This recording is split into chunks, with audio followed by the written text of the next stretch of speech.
Hello, listeners. Welcome to Happy Mind, Happy Lawyer podcast, a podcast which is dedicated to exploring work lives of lawyers. We are starting off with our ex-lawyer series. In each episode of this series, we sit down with a former lawyer who has taken the bold step of leaving law to pursue new and diverse career paths. We will delve into their stories, the challenges that they faced, the lessons learned, and the uncharted opportunities they discovered along the way. Whether you're a seasoned legal professional, wondering about a career change, or just curious about what lies beyond the courtroom of a law firm, this series offers valuable insights and guidance. Join us as we uncover the realities of making a career shift, the strategies for success, and how to navigate the uncertainties that come with change. I'm Kanika Kadam, your host for this podcast. I'm an organizational psychologist and a work coach at Happy Mind, Happy Lawyer, aka HMHL. And I worked as a banking and finance lawyer for a long time. At Happy Mind, Happy Lawyer, our aim is to help people build happier work lives, whether it's within the legal profession or outside of it. We offer consulting and workshops to law firms and organizations on their organizational behavior issues and coaching and mentorship to individual lawyers for their work-related problems. So in today's episode, we have with us Arnav Rao, and he's a lawyer turned comedian. So he's done a lot of stand-up comedy shows, and he was also on Comistan. Right. So hi Arnav, and welcome to the show. We are really looking forward to speaking to you more about how you moved on from being a lawyer to a comedian. Hi, Kanika. Thanks for having me on the podcast. And it's been an interesting journey. It's still going on. From lawyer and now comedian, and do screenwriting as well. So yeah, it's been like almost 8 years now that I will be touching on to since I quit to become a full-time comedian now. So, Arnav, my first question, and this is probably one that you've heard probably a lot of times since your law school Yeah. times, is why you joined law, and also like how has your legal journey been? Like what kind of work did you do? How many years did you work as a lawyer? Okay. Wanted to become a lawyer at a very young age. When in school, I like basically got into debating and MUNs, and it just seemed like the natural progression in terms of wanting like a career. Like I enjoyed debating and arguing, and like what is a career that pays this? So yeah, that's what I want to do. And law also, like if a kid comes to his parents or tells his teachers that he wants to become a lawyer, they rarely they're happy enough to be like, yeah, we'll support this decision. It's not something too outlandish as a choice for parents to get worried about. Uh, and yeah, like I also got lucky in the sense that I went to law school abroad. I went to the UK to study law, Hmm. and I went at like I kind of went at a pretty early age. Like I went like straight after my 12th board exams, and it's a very different like world that law school is over there, which I got lucky in that I really enjoyed the studying law. Like I fell in love with the subject, which is not what most people think will happen. Hmm. I know a lot of people who very early on like dropped out because it wasn't for them, and I found it like enjoyable for myself, which is again very that is not like that's just like a quirk of fate that I got lucky with, I would say. Hmm. uh, and the system of law school there, like after a certain point, you don't have to write exams. Like you can select subjects where your final submission is essentially an essay. And I also represented my university in like a moot, and so I got like credits for that. So literally, like my final year of law school, I had only like one exam, and that was trust because it's mandatory, and so that was the only exam I had, which helped in that sense of actually like enjoying the subject and wanting to pursue it as a career also. And then I came back to India. Once I finished, I did the 3 year undergrad there, and then I did the LPC, which is a professional diploma that is mandatory to be able to practice there as well.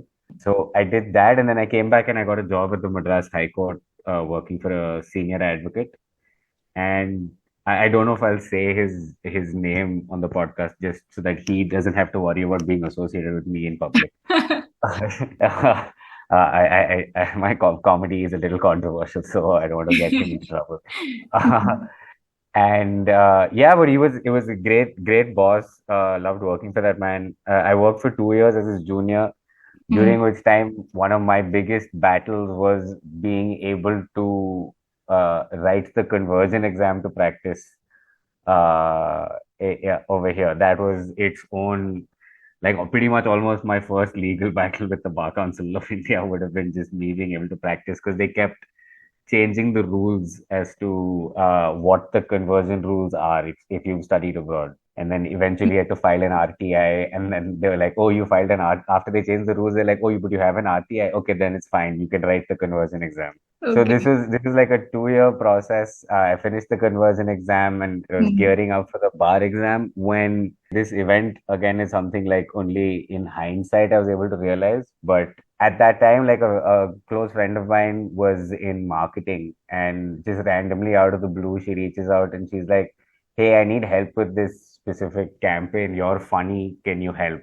And that's probably where the penny dropped at some point in my brain, at least subconsciously, that, oh, you can monetize being funny.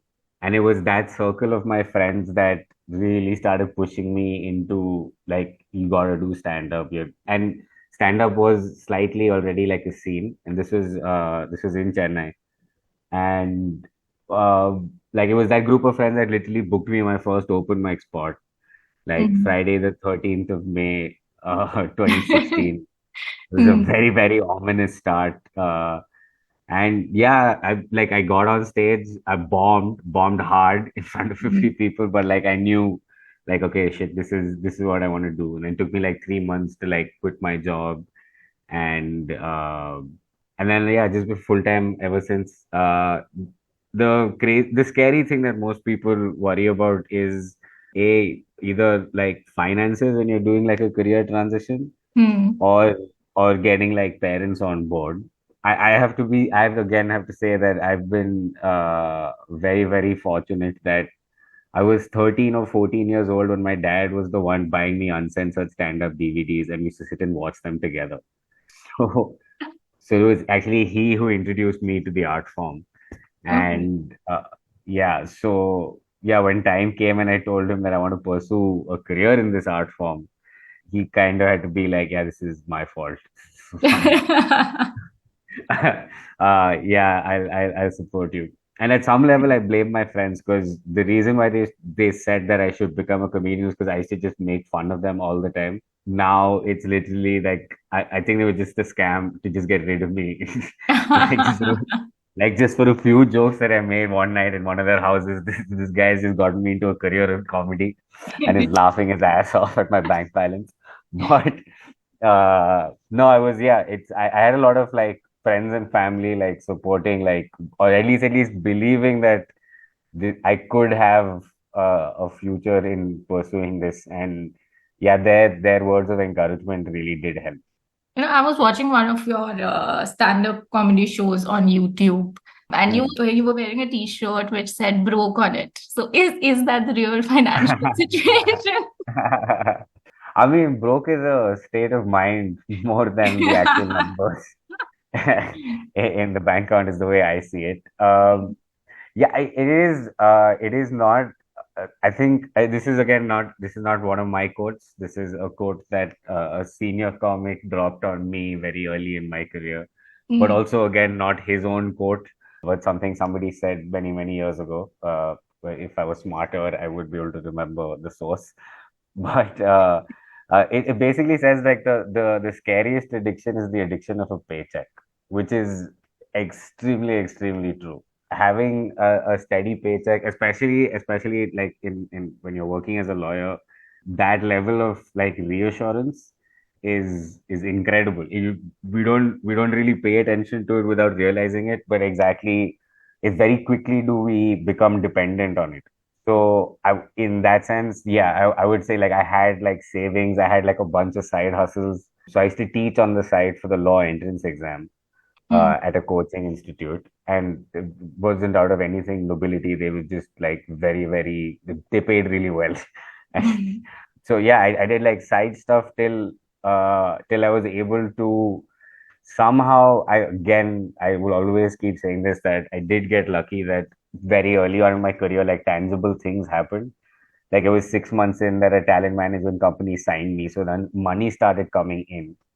And then within less than a year of starting comedy, like I got Comic Stand, like, that which, while Comic Stand didn't pay us, except for the winner, it definitely did open doors for sustainable income till the pandemic hit, at least. And then that's when basically, again, like when things like the pandemic happened, like you have to learn how to like pivot as well.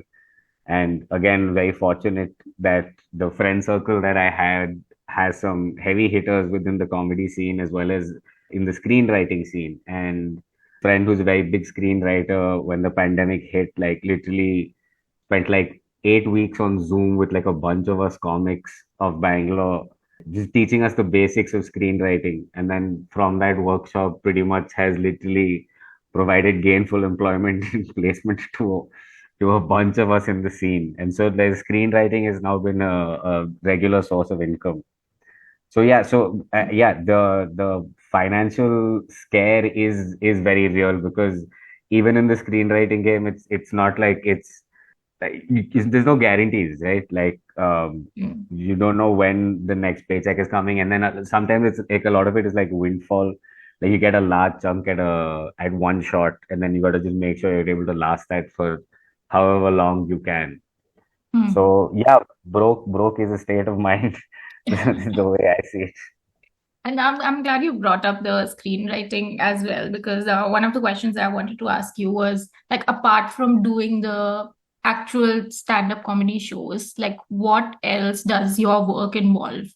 There's lots of people say that they have to do marketing as well, they have to do accounting as well. So what are these different aspects in your career apart from the actual stand-up comedy that you have to work on, or you engage somebody else to work on for you? Yeah, no, I would like to put this on the record that I've never engaged somebody else to work on my stand-up. Mm. I write my own stuff. Um, yeah, so I mean, like a lot of the day goes in like writing, searching for inspiration.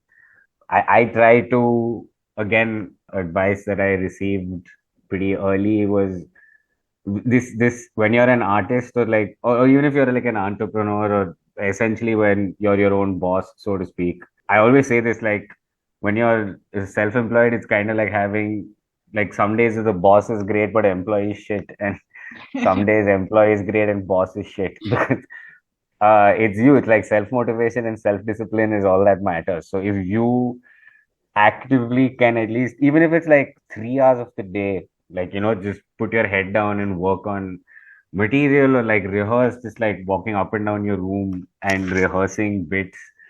There's a lot that goes into it, like to make it seem like it's effortless on stage, and it's a lot of stage time as well. So that comes to one of the other things like that you asked, which is what are the other stuff that we do, which is like admin, which is literally you're on the phone like asking for like 5 minutes of stage time every day, or like, okay, can I come tomorrow and get like 5 minutes so I can test this 5 minutes? So yeah, there's the admin work of like booking gigs, unless you've reached a certain level of fame, and then you can hire somebody, you can hire a booker, and then you're not worried about selling tickets on yourself. But Mm. then there is the marketing, then there's the editing of reels and making sure you post reels, and playing the social media game that is now like it's an occupational hazard if you're a live performer. So yeah, I do the bare minimum on that. Plus juggling like the research and writing work, and then plus you have to like watch the latest TV shows because everybody's talking about it, and you need to understand what the joke is about. It's it's that I would say, like when you're pursuing your passion, it's you're still putting in like 18 hours in a day. You're not going to be getting much sleep because your brain's just going to be racing non-stop with ideas, and then having to like execute those ideas. And Coming back to your journey in the legal profession, I wanted to ask you, did Yeah. you like the work that you did while you were working as a lawyer? I did, yes. I was fortunate, like again, a great boss. Like if I hadn't like so if the dream hadn't changed basically to like do stand up, I can't see myself having like ever like quit working for that man unless he fired me at some point in time in the future. He was a great boss. I learned a lot from. I actually learned like the some things that came easily with the with regards to like self discipline and like like basic ethical principles in like how to approach not just work but just like life in general. Like I owe a lot to him. And in terms of yeah, I enjoyed the work that I was getting to do. It was we were doing some cool stuff.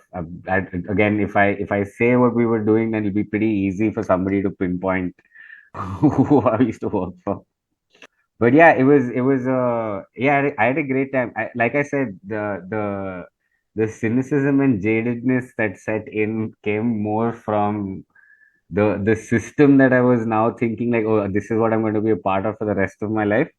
And at the same time having that friend circle that like found like an outlet for that frustration was like actually like I was my frustration with my cynicism and jadedness was coming out and like just being funny around like my friends when I was not at court basically. Mhm. And that's probably where I like credit to my friends for like seeing that and saying like this you can potentially do this. And yeah, it's haven't looked back. Was it an easy decision for you to decide to do this career transition? Like, when did you realize, okay, no, I want to pursue comedy full time now? Oh, it was the day, it was the minute after I like not even the minute, the second I got off stage after my very first open mic. Like it was a pretty crazy, it was like a pretty packed open mic, which is again like a rarity at times. But there were two very famous comics who were already famous at the time, who were also performing, and so it's predominantly their audience. And I literally have to go up like do like a 5 minute set after one of them. And so it's literally like the audience has come to see him. He's done. So now they're placing orders just as I go up.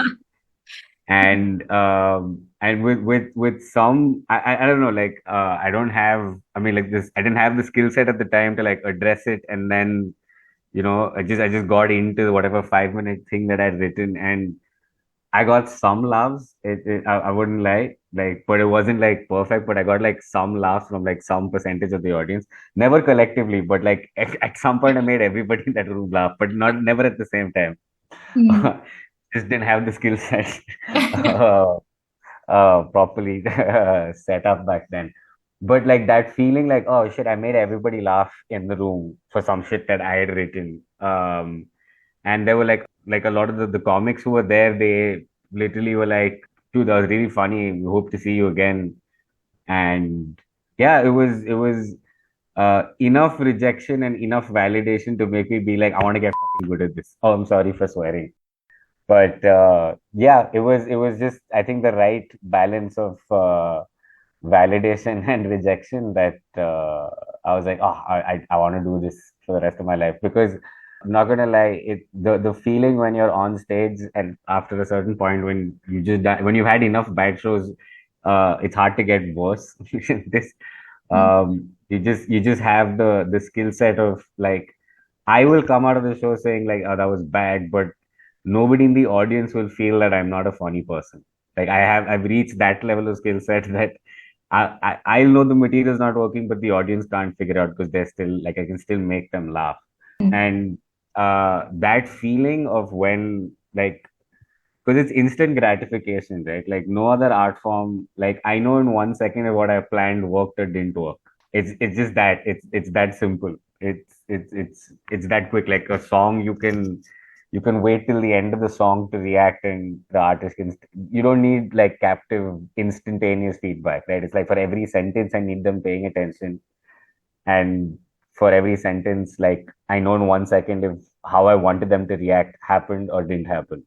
And one more important question that I want to ask, and I think this is probably one of the most important things when you're doing a career transition, and that is like, what are the major challenges, and what were the things that you were afraid of? What were your fears when you started this journey of being a comedian, and how did you really deal with these challenges? So the fear is like slight advantage that I had was in the sense that I've been a fan of like stand up like since I was like 13, right? So it wasn't like I was venturing into something that I wasn't a hadn't been an audience at all from, right?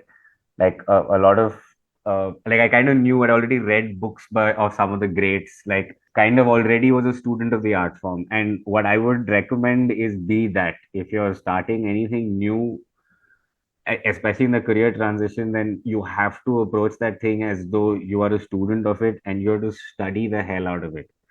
The way you study to get into law school, the way you studied in law school, those skills are going to come, and those skills actually work out easier because if you've been through the rigmarole of law school, you just have the ability of consuming vast amounts of information in short amounts of time. And now you're getting to consume information that actually interests you, then you get through it that much faster, you absorb it that much faster. But yeah, you literally study it and hustle. Like nobody owes you anything, nobody's going to give you anything. Like when I started, there used to be one open mic a week. I started stand up in Chennai, and it was literally one open mic a week. And I had like literally after that first open mic, I was like, I am quitting, like because the job was like, when you're working as a lawyer in lit, you're like working like Monday to Sunday, it's 16 hours a day. I wouldn't have had the headspace to like write 5 minutes, even though it's just once a week. Hmm. And it felt like if I'm doing it only once a week, then this is a hobby. It's not like me actually pursuing this. So I was like, okay, I without telling anybody, I took the plunge of quitting, and I chose not to write the bar as a way of just in my own brain, like I've cut my safety net, so I have to work double time on this and make something of it, which is what I ended up doing. Like I literally went and I opened up open mics from like Monday to Friday across the city in Chennai. I went to like four different venues that were better for like shows, and I said like once a month, every Saturday, I'll take these four venues. So I literally just went and made sure like from Monday to Sunday, I was doing stand up, like, and nobody could tell. I could have how much of a time I wanted to do. I was either hosting the show, or I was like I could walk in and say, "Tell me how long this set is." Like I just went and made that stage time happen for myself. And now at this time, like I was relying on my savings, and there's no money coming in from this. But in just actively being in the scene and like get like producing the shows as well is what got me noticed and what got me signed by a talent management company within 6 months. So like I was not just studying like the craft of the art, but I was doing like the business side of it as well, which is why I was able to get like some sort of a platform that like now I'm able to like not have to do certain things, and I can focus more on the art side of it, which it's a balancing structure, but you gotta like balance both sides. So, what do you feel is the most rewarding thing from your career now? I mean, it's not a one thing. Like I've said this before in other podcasts, but I'll say it again because I really do stand by this. It's actually advice that my dad gave me when I just started off doing stand up. And what my dad told me was, he's like, it's not about the pursuit of happiness; it's about the happiness in the pursuit. So whatever career you take, or whatever is your passion, if you want to be an artist, some whatever kind of art also you want to do, no matter what that thing is, it will have its own monotony and its own grind and its own routine that will be boring and annoying. Like what would seem like it. There's a monotony to it of like, to send messages every day. Oh, fuck, I have to post again. Sorry. You have to post like on like social media. There are things that you don't want to do that you have to do, even if you're pursuing your passion and you love what you do. So when you know that, then it's literally, it's not like there's one thing that's rewarding. It's nothing like is make it or break it. It's literally every day I have to find my grind fun, and I do find my grind fun. Every day is different, so that's a little advantage. It's not like I'm stuck with like a 9 to 5 commute, and like a specific 9 to 5, go to the same office every day. Every day is slightly different. I'm working on different projects each day. Like some days I'm working on a screenwriting thing, some other days I'm working on stand up, some other days I'm just working on like some other idea altogether. It's about finding that healthy balance, is what I would say. But like in terms of most rewarding, like yeah, I just recently performed in Berlin. I was like there for like 3 weeks, did like 20 odd spots, and like I was killing there to like a completely international audience. So that was validating for me, since I've been working consciously as an English comic in India, but also writing not just for Indians. Like as long as you understand English, you should understand the joke. And Mm. so just that conscious decision very early on and working towards it, that literally material that I've been writing here and performing here, I can go there into a completely international audience. Like maybe only like one or two Indians out of like 100. And like just like killing is that was very validating. It's like, okay, a lot of hard work has paid off in that sense. I really liked the quote that you mentioned, and that also really ties up with the concept of flow that I have read about in organizational behavior. And Okay. it also essentially talks about this that you have to enjoy the process of The work grind. Yeah, itself. exactly. Yes. And I think just two more questions that I have for you. So, one was what are the skills from your legal journey that you were able to utilize in your career as a comedian? So, I think one of the things you already mentioned that, the ability to actually take a lot of To information. read, yeah. I actually I do believe this, that again, something I've mentioned before, and like I've been asked this question by like law students in law school specifically. Hmm. So I always tell like especially law students who are worried, that the skill set that you get out of law school is like no other like degree gives you like a full, very rounded package that can be applied in any industry. The fact that you can read a vast amounts of data, you can understand that data, you can critically analyze that data, and then you can express that data in the form of like written or spoken word. That entire package is needed in every industry. It all of that is needed to be able to be a good screenwriter. All of that is needed to be good at in any corporate, in any doing in any industry. So that I would always say that like that main skill set is what's great. And then the other quote that I'll give is, on my graduation day, our head of the School of Law in the commencement speech said, he says, what we hope we have given you with university education is, we've given you the ability to work, fight, or with luck. Like when there's bad luck, you know to put your head down and do what needs to be done. And when there's good luck, you know to look up and capitalize. So I'd say like those, and that's something that like law school also kind of like just studying the law and understanding how, like if you've read if enough judgments and worked as a lawyer, like there's so many variables that are not in your control. So just focus on the variables that are in your control, and just give it your best shot. That's true. I think we don't really remember what we studied exactly in law school, but Yeah, like for me, I but you think have the skills. yes, you do take the skills of analyzing things critically and just taking all that information and using it for yourself. Yeah. Last question to you was like some of the people who I talked to who have done these career transitions, they also talk about an identity crisis that they faced when they were changing their careers. So did you have any sort of identity crisis about who you are as a professional when you were doing the career transition? If I'm being honest, it's a great question actually. So now that I think about it, if I'm being honest, I think quitting and starting stand up and like pretty much like also like going head first into it, I kind of felt like I became who I was, like this.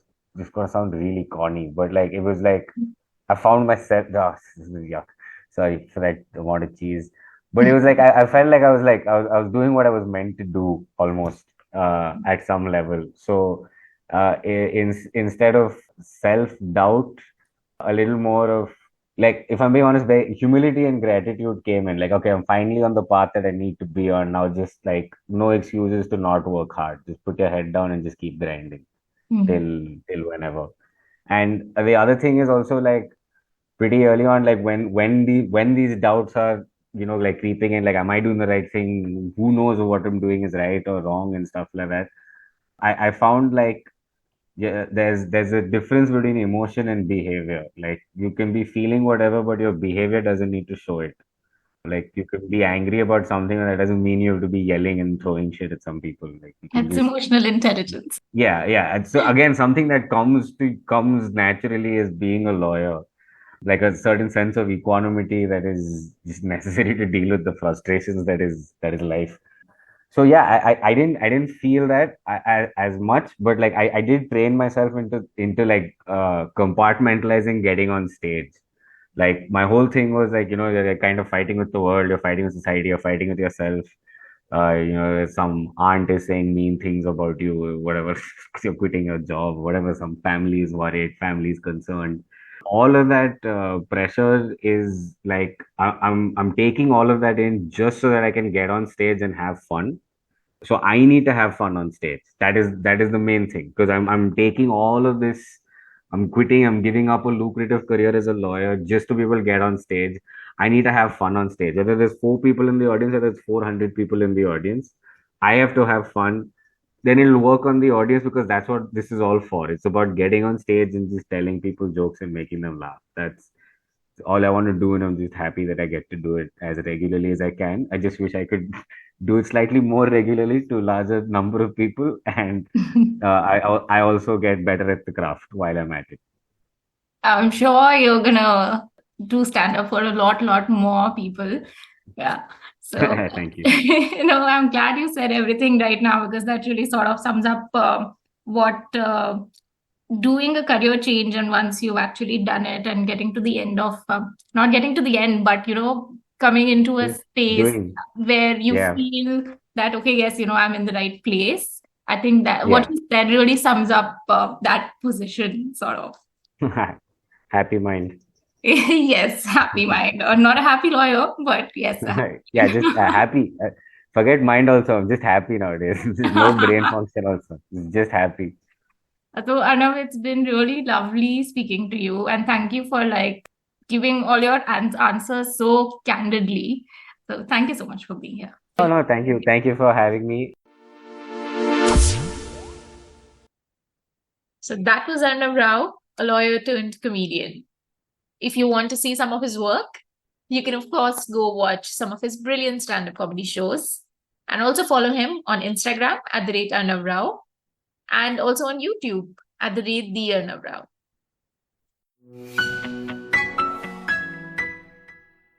Thank you for joining us on this episode of the HMHL podcast.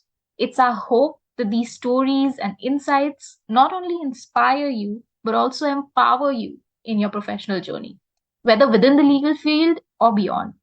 Remember, change is a journey, and Happy Mind, Happy Lawyer is here to support you every step of the way. To learn more about our work and access our resources for your career transition, visit www.happymindhappylawyer.com or email us at contact@happymindhappylawyer.com. Don't forget to share this with someone who might find it useful, and subscribe for more inspiring stories from ex-lawyers who've paved their paths to success. Remember, you have the power to redefine your career and find joy in your work. Until next time, I'm Kanika, wishing you clarity, courage, and a happy mind.